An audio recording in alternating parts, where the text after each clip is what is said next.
Section 11B, Request for Examination. 11B1 states that no application for a patent shall be examined unless the applicant or any other interested person makes a request in the prescribed manner for such examination within the prescribed period. Now, the request for examination tells us that the patent office will not examine an application that is filed unless someone makes a request for the examination. So, we saw the series of events that happens before the patent office.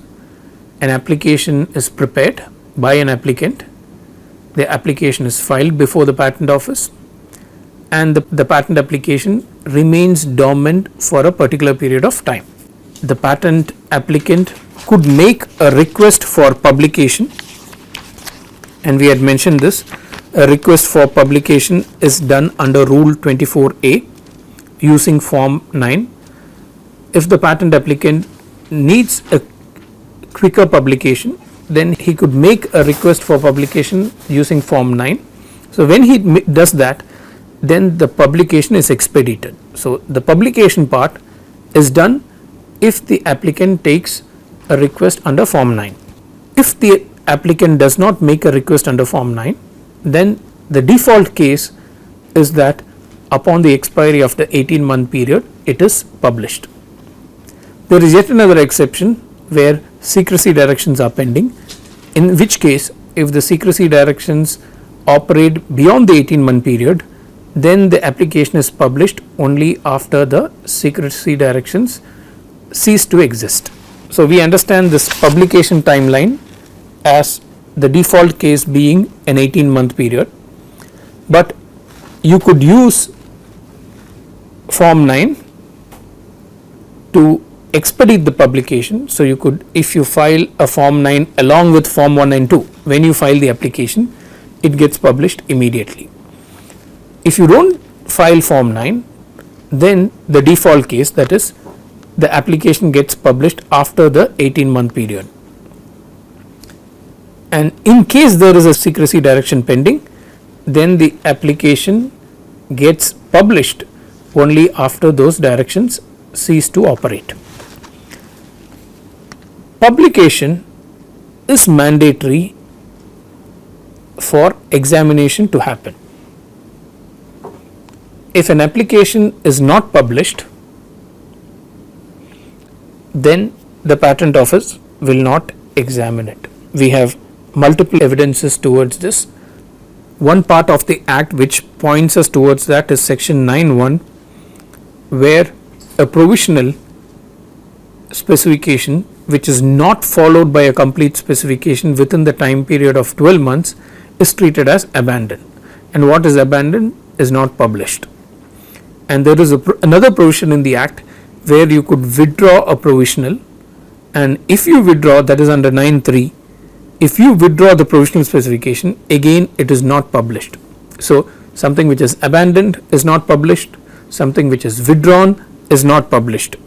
Again, in 11A(3), we saw that if you withdraw the application 3 months before the expiry of the 18-month period, again that is not published.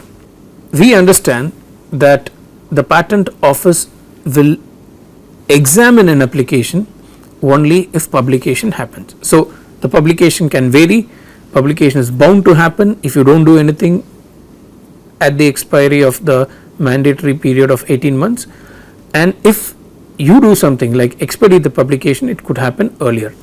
Publication can also get delayed if there are secrecy directions pending. So, once the application is published, either the applicant or a person interested, and the person interested is defined under the act. If you look at section 2(1)(t), a person interested includes a person engaged in or in promoting research in the same field as that to which the invention relates. A person who is in the same field to which the invention relates to. So, a competitor of a company can be regarded as a person interested. So, 11B1 tells us that an application for a patent shall not be examined unless the applicant or a person interested makes a request for examination. Now, the request for examination is detailed in Rule 24B 1 subclause Roman 1. A request for examination under section 11B shall be made in form 18. So, the form that is used for the request for examination is form 18 and the request for publication is form 9. Within 48 months from the date of priority of the application or from the date of filing of the application, whichever is earlier. So, what does this say? You could make a request for examination using form 18 within 48 months from the date of priority, and we saw what priority is, or from the date of filing of application, whichever is earlier. So, we choose the earlier date. So, the 48 months starts from the earlier date. If the priority is earlier, and we saw that priority could be different from the date of filing of application if there is a priority document like a provisional specification, and we saw the cases in section 11 where if the disclosure is made in a document which is different from the document in which the claims are, then the priority rules will apply and priority can be claimed from the earlier disclosure for that particular claim. So, 24B11 tells us that the request for examination has to be made if the patent office needs to examine the application within a 48-month period, and it has to be done using form 18, and this 48-month period starts either from the date of priority or from the date of filing of the application, whichever is earlier. And in section 11 on the lecture on priority, we had seen that the date of priority can be different from the date of filing the application. So, we choose the earliest date. From that date, either the priority date or the date of application, the request for examination has to be filed within a period of 48 months. 24B12 and the following provisions tells us the various other details that in which we will determine this time period. Now, the 48-month time period can vary. We saw in 24B11 it can start in case there is a priority document, then it can start from the date of priority, or in normal cases where the invention is first disclosed in a complete specification, it starts from the date of filing. So, if you file, if there is no priority document and the first filing is through the complete specification, then we regard the priority date as the date of filing. The date of filing becomes the priority date because there is no earlier disclosure of the invention. In other cases where there is a priority document, there is a provisional specification which has a disclosure that goes earlier in time, then we need to apply the priority rules. So, coming back to 11B, 11B3 states, in case of an application in respect of a claim for a patent filed under subsection 2 of 5 before the first day of January 2005, a request for its examination shall be made in the prescribed manner and within the prescribed period by the applicant or any other interested person. Now, the relevant rule, as you can see, is Rule 24B, that should be capital B. 24B1 Roman 2 states the period within which the request for examination under subsection 3 of 11B to be made shall be 48 months from the date of priority if applicable, or 48 months from the date of filing of application.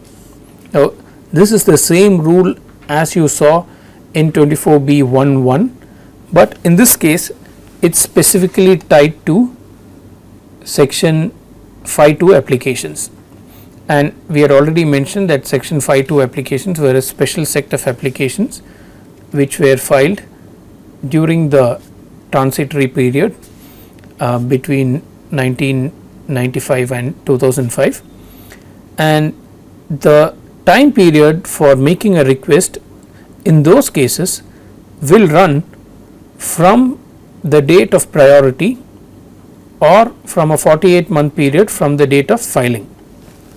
What this means, here it does not say whichever is earlier. What this means is that you could file the request for examination within a period of 48 months from the date of priority, and in the case of a application that comes from a pharmaceutical company having international operations, it is quite likely that that application could have had an earlier priority date based on an international application. PCT has certain priority rules, and the priority document that is filed for a PCT application could be much earlier than the filing of the application in India. So, the priority date could be much earlier, sometimes even before the application is actually taken up for examination. So, in this case there is no mention that the 48-month period could either be from the date of priority or from the date of filing. There is no mention that it has to be the earlier priority, the earlier date. There is no statement whichever is earlier in this subclause, whereas in the earlier one we found that there was a statement whichever is earlier, which gives the liberty to the applicant to file the request for examination either within the 48-month period from the date of priority, which is likely to be different from the date of filing, because in most cases in Phi 2 you will have an application that is filed abroad and the Indian application is a follow up application based on an earlier filing. So, in the case of international applications where there is an earlier filing, the date of priority will definitely be different from the date of filing. So, in this case the liberty is given to the applicant either to choose the 48-month period from the date of priority or to choose the 48-month period from the date of filing the application, and there is no mandate in this provision that it has to be the earlier one, unlike 24B 1(1). 11B4 states that in case the applicant or any interested person does not make a request for examination for the application for a patent within the period specified in subsection 1 or subsection 3, the application shall be treated as withdrawn by the applicant. Now, here is the proof that the Patent Office will not do anything unless a request for examination is filed. So, 11B4 tells us unless a request for examination is done, the Patent Office will not look into the application, rather the application will be treated as withdrawn by the applicant. Now, there are two things that we need to explain at this point. The Patent Office procedures are structured in such a way that the burden of doing something is always shifted to the applicant. If the applicant does not do certain actions, then the Patent Office will deem that inaction by the applicant as something which amounts to a withdrawal or something which amounts to abandoning the application. In the life of a patent, starting with the filing of a patent application, there are various timelines which an applicant has to keep, and there are various things that an applicant has to do, and when the applicant does not keep the timeline or do that particular action, the Patent Office will presume that the patentee or the patent applicant is not interested in pursuing the application.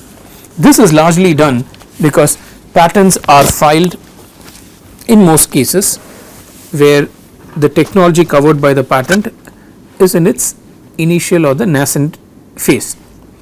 There will be occasions where a patent is filed or a provisional application is filed, and later work done on that particular area would deem that it is not a viable invention, or it is not cost effective to come out with the invention, or the business interest of the applicant could change. For multiple reasons, the patent applicant may not want to pursue a patent application, and because of its nature you have to file it early in time. Further research or further R&D may, or further changes in the business environment may lead the patent applicant to give up the invention. So, the Patent Office is structured in a way in which the patent applicant needs to take certain action, failing which the default position will be that the patent will be regarded as abandoned, or it will be deemed as or treated as withdrawn. So 11b4 gives you one instance. There are many other instances which we will see as we go by. Gives you one instance where the inaction of the patent applicant results in the withdrawal of the application. If you actually see, the patent withdrawal can be seen as a conscious act. You do something, withdrawal can be seen like you go to the ATM and withdraw the money. It's a conscious act, you do something, but here it is treated as withdrawn by your inaction, because a timeline was given for you to do certain things, and you saw the timeline is largely 48 months from either the priority date or the date of filing, and if you did not do that thing of making a request, paying the required fee, the patent office will regard that you have withdrawn the application. That is the first thing. The second thing that should have struck you is that why is it that the patent office requires a request for examination to be filed by the applicant or an interested person? Because if you look at every other thing that needs to be done for a patent application to move forward are things which the applicant needs to do. The applicant needs to file it, the applicant needs to prosecute it. When objections come from the patent office, what we call the first statement of objections or the first examination report as it was earlier called, the applicant needs to address it. If there is a hearing called for by the patent controller under section 14, the applicant needs to go there and address for the hearing, or the applicant needs to send his representative. All these things are pegged on the applicant. Why request for examination alone is pegged on the applicant or other interested person? There could be multiple explanations for this, but one reason that we can find is that request for examination is what sets an application into its examination mode. Till the request is not filed, the application is not examined. So by enabling an interested person to file a request for examination, an interested person could also be a competitor, the patent office gives the interested person the ability or the power to start the process of prosecution. So if there is a patent pending over a matter which can affect the interest of a competitor, the competitor could take a request for examination so that the application is examined and either granted or dismissed. So the uncertainty on a pending application could be resolved by taking a request for examination or by making the request, because it is the request that sets the prosecution in motion. If the request does not happen, the prosecution does not happen at all. With regard to the second point,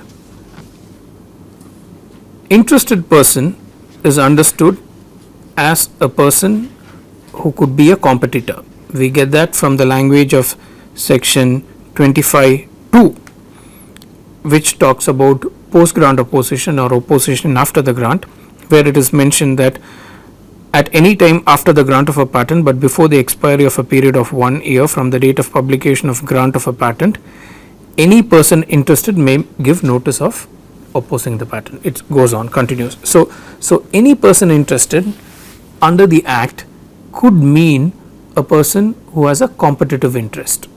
A patent can be opposed by a person who has a competitive interest, and that person could be entitled to make the request for examination under 11b(1) as we saw.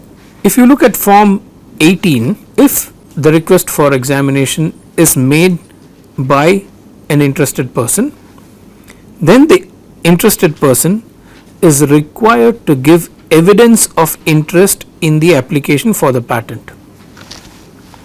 Now, in this context, you could also assume that an interested person could be a further assignee of the patent, a person who had applied it, the applicant assigned it later on to another party, and that party now becomes the interested person.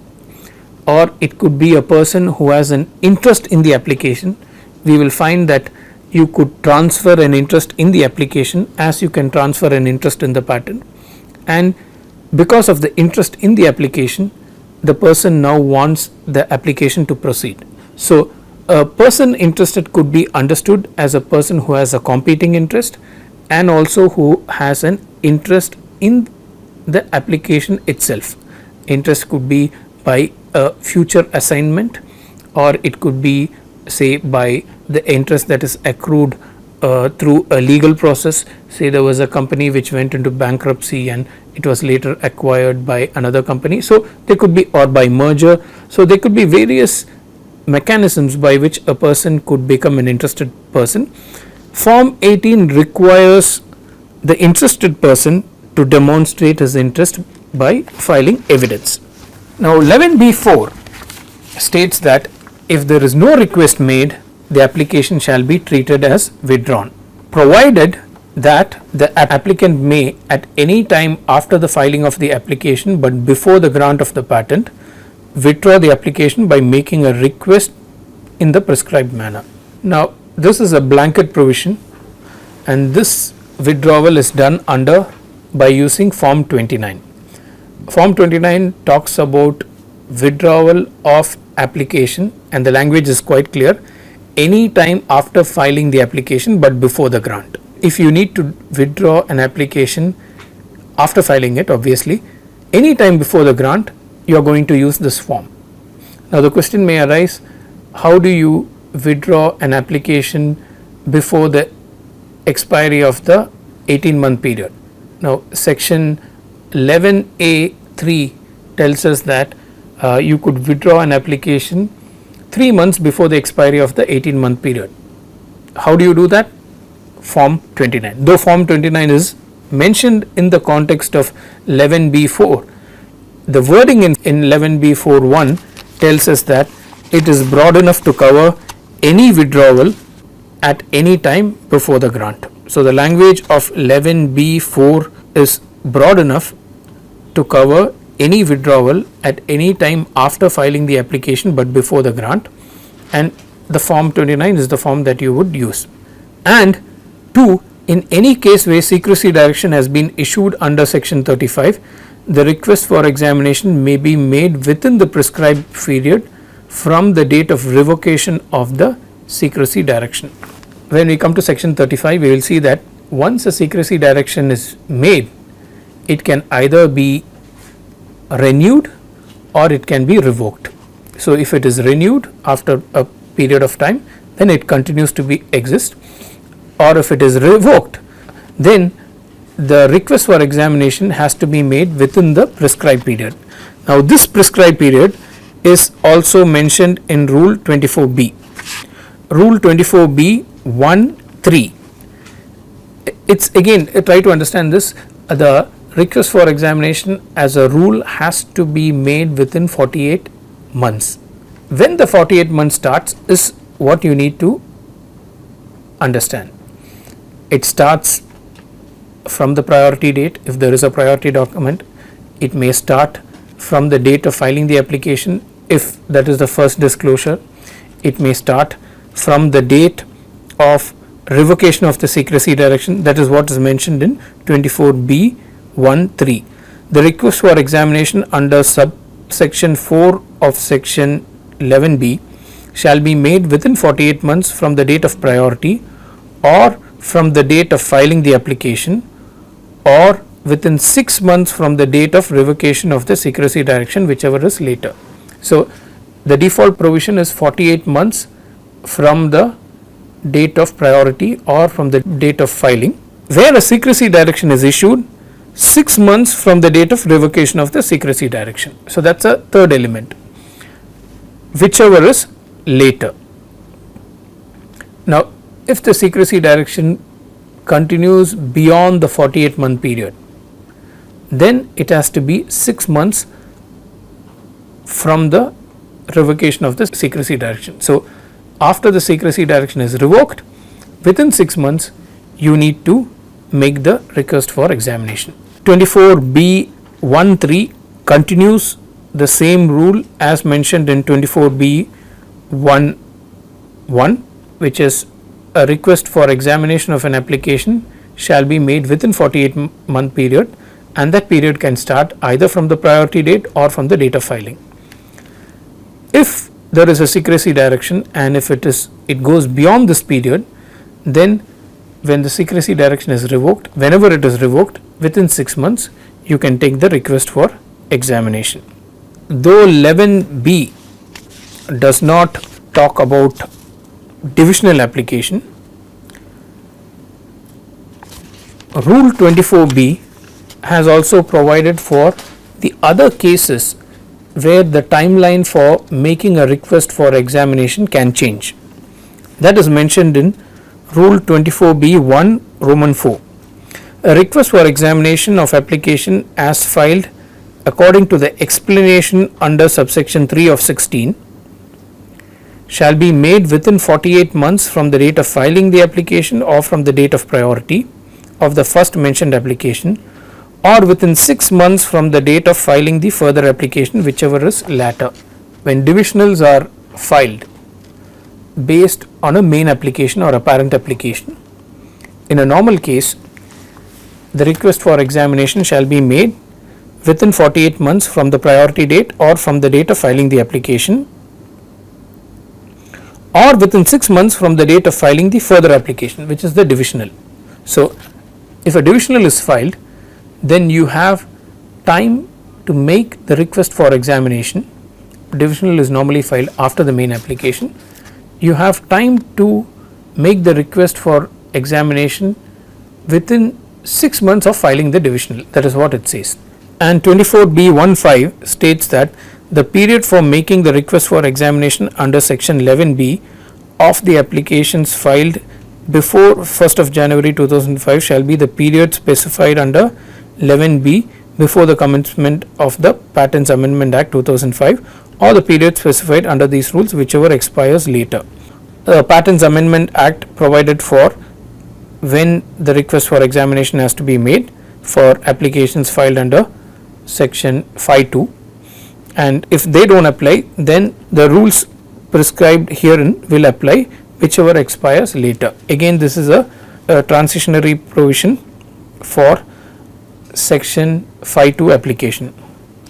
Now let us look at 24B2. Now 24B2 tells us that where a request for examination has been filed under sub rule 1 and an application has been published under section 11A, the controller shall refer the application, specification and other documents related thereto to the examiner, and such reference shall be made in the order in which the request was filed, provided that in case of a further application filed under section 16, that is a divisional, the order for reference for such further application shall be the same as that of the first mentioned application, which means the order for reference shall be the same as the parent application where a divisional is filed, provided further that in case of a first mentioned application has already been referred for examination, the further application shall have to be accompanied by a request for examination, and such further application shall be published within 1 month and referred to the examiner within 1 month from the date of publication. This again pertains to what happens if parent application has already been referred for examination. It is in the process of examination, request has been made and it is being referred by the controller, and a divisional is filed. Now if the divisional is filed and if the divisional is treated as a separate application, then the 48-month period and further the request for examination coming within that period, it is most likely that the divisional will be examined separately. So this provision ensures that if the parent application has got into examination, then if you file a divisional and the applicant is going to know whether it has already got into examination, then the applicant has to take a request for examination along with the divisional. So the request for examination has to accompany the application. Now this could be the only case under the Patents Act where a request for examination has to accompany the application itself. Now, if a question is asked, what is the instance in which a form 18 has to be filed mandatorily along with form 1, then this is the case, because it clearly says the further application shall have to be accompanied by a request for examination, and request for examination is filed under form 18 and the application itself is filed under form 1. So, this is the only scenario where a form 18 and a form 1 has to be mandatorily, it is optional, you could file it in a due course, in a normal case you could file it, it is optional for you to file the form 18 along with form 1, but in this case it has to be mandatorily filed along, the form 18 has to be filed with form 1, and the reason being the parent application, because this being a divisional, the parent application has already been referred for examination. Once this happens, the further application, which is the divisional, shall be published within 1 month and refer to the examiner, meaning the examiner who is already examining the parent application, within 1 month from the date of such publication. So, this is a what we call, it is a fast track process which is used only for divisionals, because the parent is already in the examination mode. The divisional will have to be accompanied by a request and application has to be published within 1 month and referred within 1 month. So, within 2 months the divisional will now end up before the examiner for examination along with the parent application. So, that is the objective. So, this is the only case where form 18 has to be filed along with form 1 mandatorily. In every other case you could file a form 18 with form 1, that is optional. So, this is the only case where the law mandates you to file a form 18 and form 1 together. Now, coming back to 24B2, 24B2 tells us what happens after a request for examination is filed. Rule 24B1 gave the various timelines for filing the request. Now, the request is filed, what happens? Now, this is how the prosecution moves forward. Once the request is filed, the controller shall refer the application, specification and the other documents, what is called the file. The file will have all, it's one file, shall refer the application, specification and the other documents related thereto to the examiner. Now, this is something which the controller passes, there is a direction that upon the request for examination, the controller shall refer the application to an examiner. The controller is an official who sits in a supervisory position to the examiners. The examiners are officials of the patent office who discharge the function of examining the application under section 12 and 13. We will come to that. The examiners are recruited by the patent office based on certain domain knowledge. So, an examiner who is examining biotechnological applications will have a biotech background. A examiner who is examining mechanical applications will have a mechanical or an engineering background. So, examiners in the patent office, and we will come to the provision on examiners and how they are supervised by the controller. Many examiners report to a controller. It could be an assistant controller or it could be an assistant controller or a deputy controller. So, the patent office is structured in a way in which many examiners report to the controller.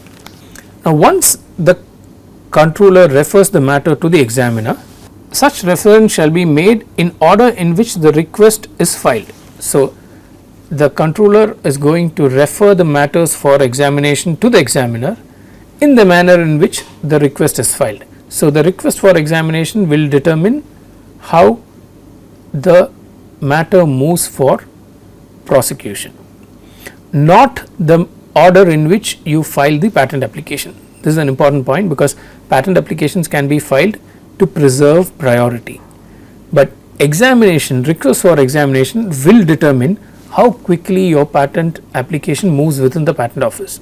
So, if someone files a patent application say in the year 2017 and does not take a request for examination up until the expiry of the last month within that 48-month period and then makes the request, then the application starts its examination process only at that point, the 48th month, just before the 48th month. So, this 48th month period, nothing happens for the application.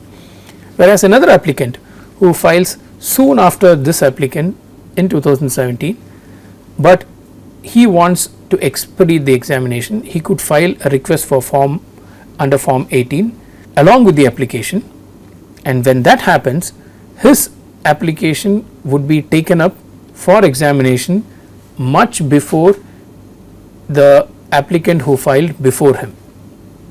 This is because priority preservation is one thing, preserving the priority by going to the patent office is one thing, and making a request for examination and standing in the queue of the examination is another thing. So the patent controller will refer the matters based on the order in which the request for examination was filed and not in the order in which the patent applications were filed.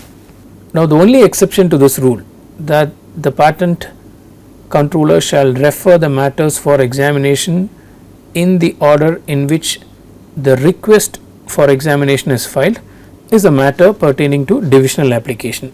It is mentioned, provided that in case of a further application filed under section 16, which means a divisional application filed based on a parent, the order of reference of such application shall be the same as that of the first mentioned application.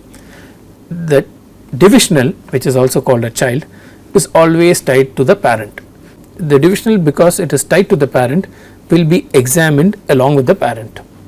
So, it just says that the normal rule is that the order in which applications will be examined will be based on the filing of request. For divisionals alone, because they are tied to the parent, it will be the date on which the request for examining the parent was filed.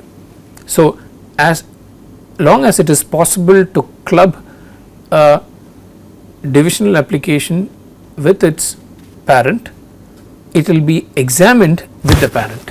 So, that is the only exception. So, the only exception where the order of examination is different from the request filed is where a divisional application is involved under section 16.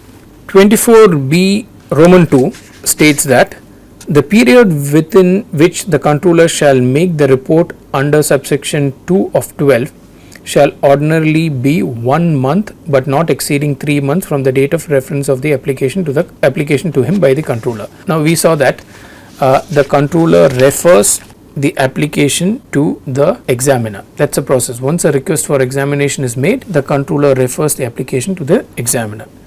At that point, the examiner begins to examine the application. That is mentioned in section 12. Request for examination.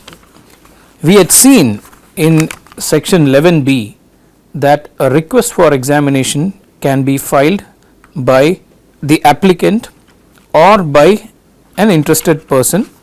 The act refers to the person as any other interested person, because the applicant is obviously a person who is interested in the application. So, 11B tells us that there are two people who can initiate the request for an examination. Now, the applicant's side of the case is quite a straightforward case. The applicant is the one who files the application. So, the applicant should have the right to initiate the request for examination. The question arises, why should an interested person also be given this right to make a request for examination? Because an interested person is understood under the act as a person who has a competing interest, because section 2(1) defines an interested person. The section 2(1)(t) defines a person interested to include a person engaged in or in promoting research in the same field as that to which the invention relates. Now, this is the definition of a person interested, whereas the language that is used in 11B is that of an interested person. These are language used is definitely a different one, and you can compare the language with section 25(2), which is on post grant opposition. Section 25(2) states that at any time after the grant of a patent but before the expiry of a period of 1 year from the date of publication of the grant of a patent, a person interested may give notice. So, there the terminology used is person interested, and in 11B, if you see 11B3 and 11B4, the language used there is interested person. In essence, it could mean the same, but the language that comes in section 25(2) talks about a person interested, whereas 11B talks about an interested person. Now, a person interested is clearly defined as a person who has a competing interest, who is interested in the invention, and it is defined as a person who is engaged in or is in promoting research in the same field as to which the invention relates. So, somebody who is interested in the same field may be a person who has a competing interest, and that is the reason why a person interested can initiate a post grant opposition or an opposition after the grant. Interested person could be understood as a person who has an interest in the invention. It need not be a competing interest. You could construe it to be a competing interest, but in this case we can give an explanation that a person interested is different from an interested person, because when we look at the corresponding form, which is form 18, in clause 3 of form 18, the interested person has to make a statement. We, the interested person, require that for the examination of the application number so and so, dated so and so, filed by the applicant so and so, titled so and so, under section 12 and 13 of the Act, as an evidence of my or interest in the application for the patent, following documents are submitted. So, here the interest is in the application, it is not in the research area or it is not in the field. So, here we can understand interested person as being some way connected to the invention itself, who has some kind of an interest. Maybe he could be a beneficiary of the technology, he might have invested into the technology. A person who finances the invention cannot have any rights of an applicant unless they have taken an assignment from the inventor. So, somebody who has an interest, who wants this application to move quickly, could be understood as a creditor of a company. The company is about to get into bankruptcy and they want to expedite the applications, or the company is already into the bankruptcy proceeding. It has been taken over, the company has been taken over by a liquidator or an administrator. So, in all these cases, the person is interested in the invention in a positive way, not as a competitor. So, when the person is interested in a positive way, that person has to demonstrate by evidence, submit documents to show why he is an interested person. So, this we understand as a demonstration of interest in proceeding with the application.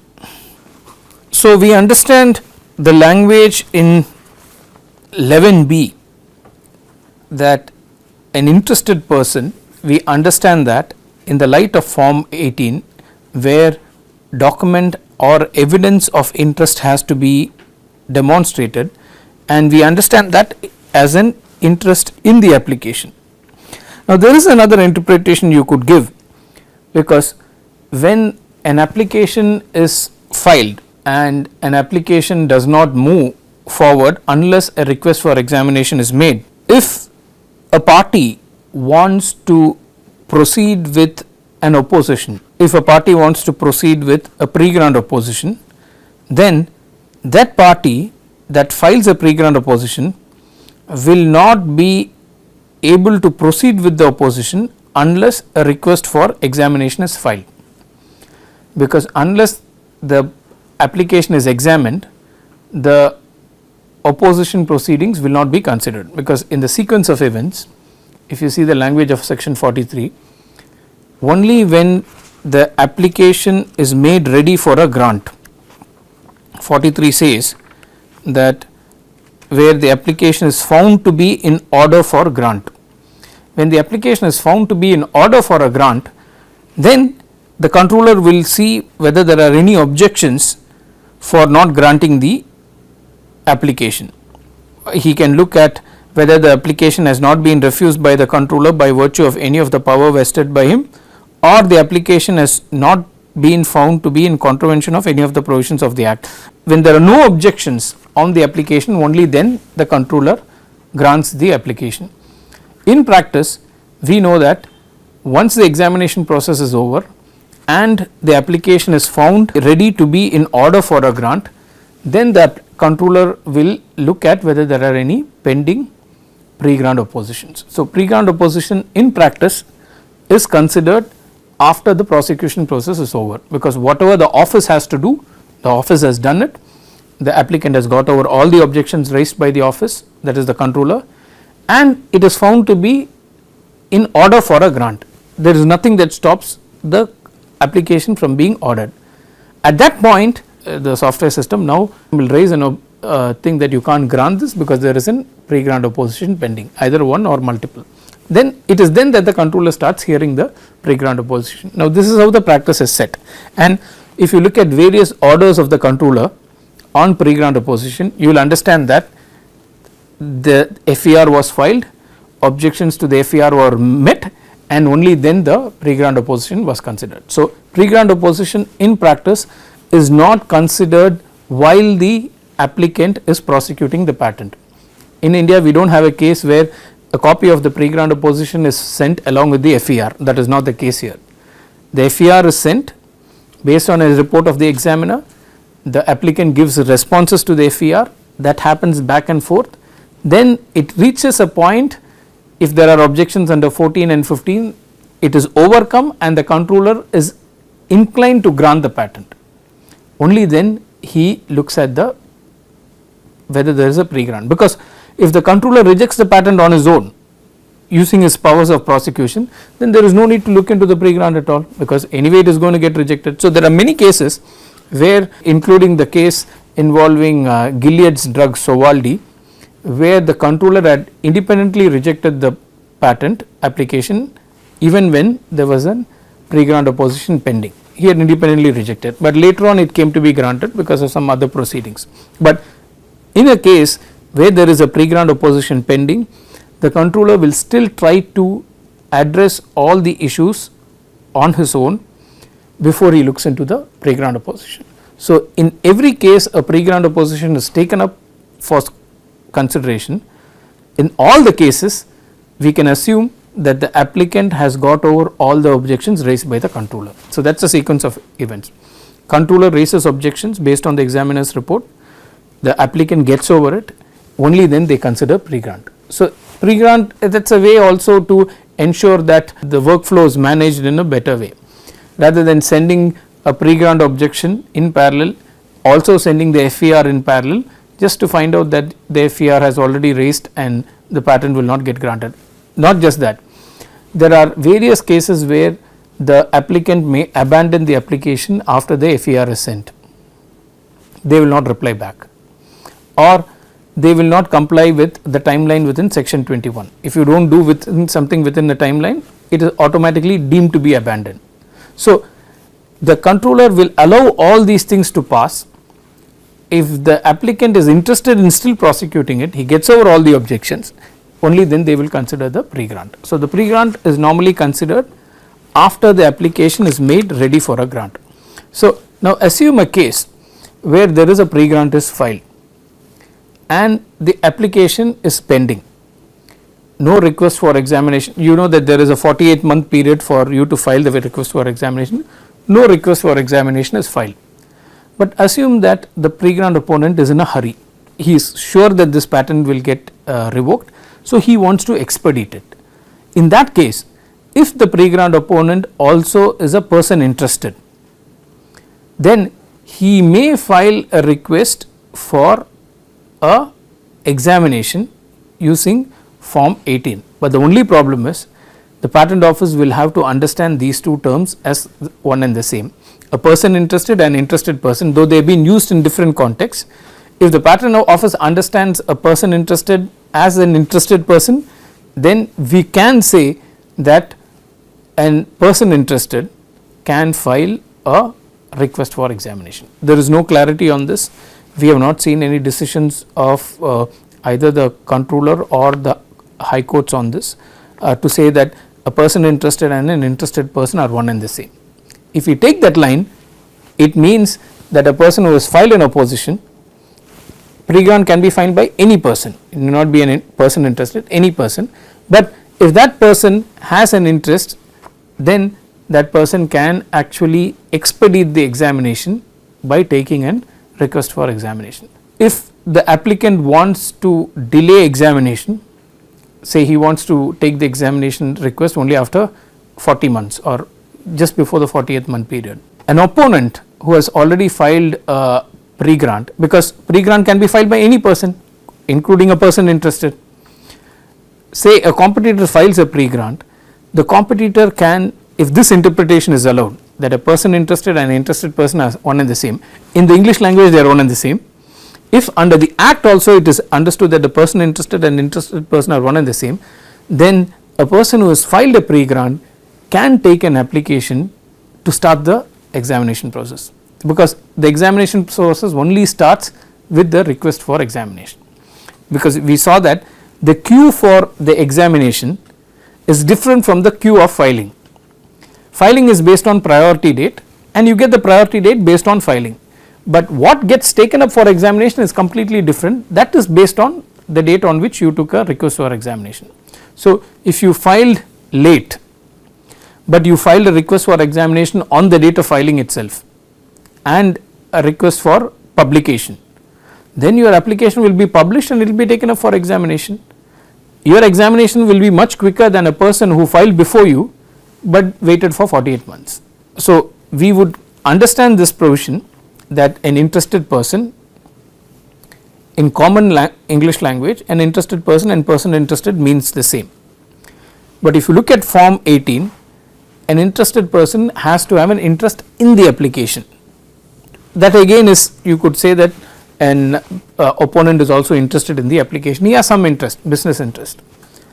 He needs to show through documentation that he is interested.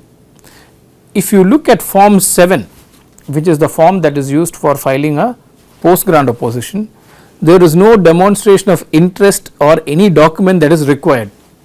The form does not say that. Whereas in a statement of opposition, you have to demonstrate your interest in the statement, but the form does not say that. Whereas in form 18, it asks you to demonstrate your interest. So, we understand this in two ways. One, it could be understood that an interested person for this purpose is different from a person interested, going by the meaning. The other way is to say that interested person and the person interested are one and the same, because going by the English language meaning. So, both these interpretations are possible, and it is possible to say based on the act that a person interested who files pre-grant opposition, because pre-grant opposition can be filed by any person. Assume that any person is also a person interested who has an interest, competing interest, then it will be possible for that person to start the examination process, because he need not wait for 48 months and he can quicken the process because he has a pre-grant that is pending. So, this is a provision which allows a person other than the applicant to start the prosecution, because we know that prosecution starts only when a request for examination is made. So, act clearly allows a person other than the applicant to start the process.